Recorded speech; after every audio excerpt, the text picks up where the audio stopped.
उच्च शिक्षा के केंद्रों में जो लोग पढ़ने थे वो कौन थे?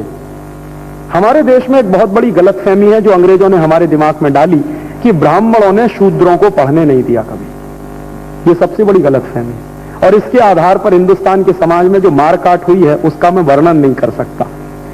एडम स्मिथ के आंकड़े बताते हैं कि मद्रास प्रेसिडेंसी में जितने गुरुकुल हैं उनमें पढ़ने वाले विद्यार्थियों में 72% शूद्र हैं, 28% द्विज। द्विज समझते हैं?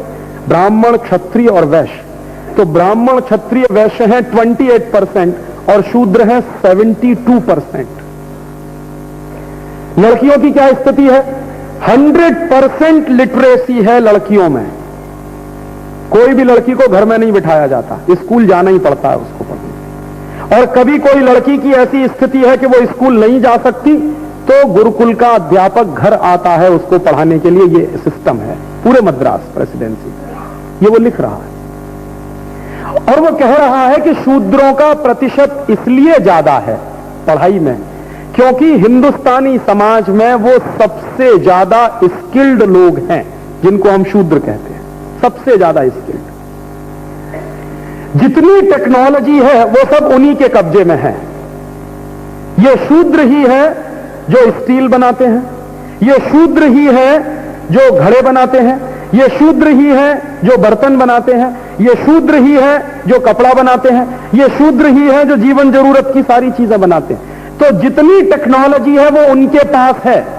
और वो खुद लिख रहा है कि सिस्टम इतना अच्छा है कि टेक्नोलॉजी का ट्रांसफर तुरंत होता, उसमें समय नहीं लगता। माने एक बाप है, उसने अपने बेटे को सिखा दिया, अब बेटा अपने बेटे को सिखा रहा है, उसका बेटा अपने बेटे को सिखा रहा है। माने पीढ़ी दर पीढ़ी हजारों साल वो टेक्नोलॉजी ट्रांसफर होती चली आ रही है। अब देखिए आज का दिमाग हमारा कितना गुलाम है। मैं ये मजाक के लिए नहीं कह रहा हूं, गंभीरता से कह रहा हूं कि उस जमाने में जो आदमी किसी काम में लगा है तो पूरे परिवार के साथ लगा है। अगर कोई स्टील बना रहा है तो उसका पूरा परिवार स्टील प्रोडक्शन में लगा हुआ है। तो उसके छोटे छोटे बच्चे भी हैं, उसकी पत्नी भी है, उसकी बहन भी है, उसका भाई भी है। तो पूरा परिवार उस प्रोडक्शन में इन्वॉल्व है। आज अगर आपका 14 साल का बच्चा प्रोडक्शन में इन्वॉल्व है तो कहेंगे चाइल्ड लेबर है। इस गंभीरता को समझिए कि उस समय बच्चे से लेकर बड़े तक सब इन्वॉल्व हैं प्रोडक्शन में। तो प्रोडक्शन इतना है कि हम 33% एक्सपोर्ट कर रहे हैं।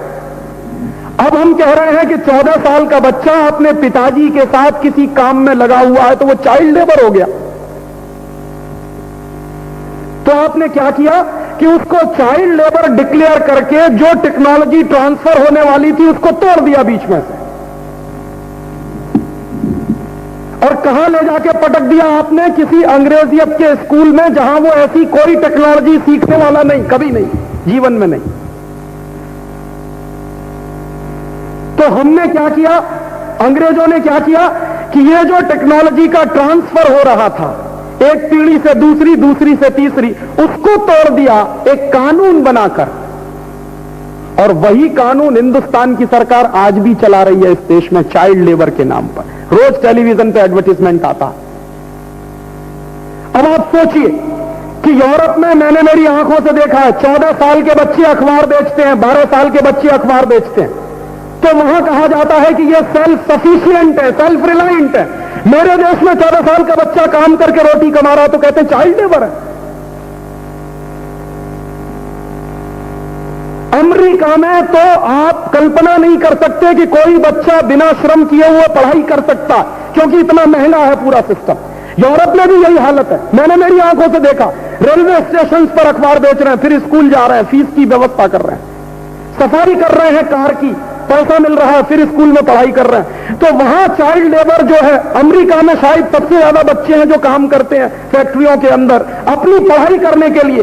तो उनको कहते हैं कि वो सेल्फ सफिशिएंट है, सेल्फ रिलायंट है। मेरे देश के बच्चे काम करें तो चाइल्ड लेबर है। अब सोचिए कि ये सरकार कितनी अंग्रेजियत वाली है। मैकॉले भी ऐसे ही सोचता था, हमारी सरकार भी ऐसे ही सोचती है। और रोज आपको टेलीविजन पे विज्ञापन ऐसे ही दिखाया जाता है कि आप अत्याचार कर रहे हैं अगर 14 साल के बच्चे से काम ले रहे हैं। वहां क्या है, 14 साल का बच्चा काम कर रहा है तो आत्मनिर्भर बन रहा है। मेरे देश में वो अत्याचार घोषित कर दिया है सरकार ने। ये है मानसिक गुलामी, ये है अंग्रेजियत की गुलामी। और ऐसे ही तोड़ा था उसने हमारे देश के गुरुकुलों से चलने वाले एजुकेशन सिस्टम को। और उस एजुकेशन सिस्टम को तोड़ने में जो सबसे बड़ी सफलता मिली मैकॉले को, वो एक कानून के आधार पर मिली। उस कानून का नाम है इंडियन एजुकेशन एक्ट।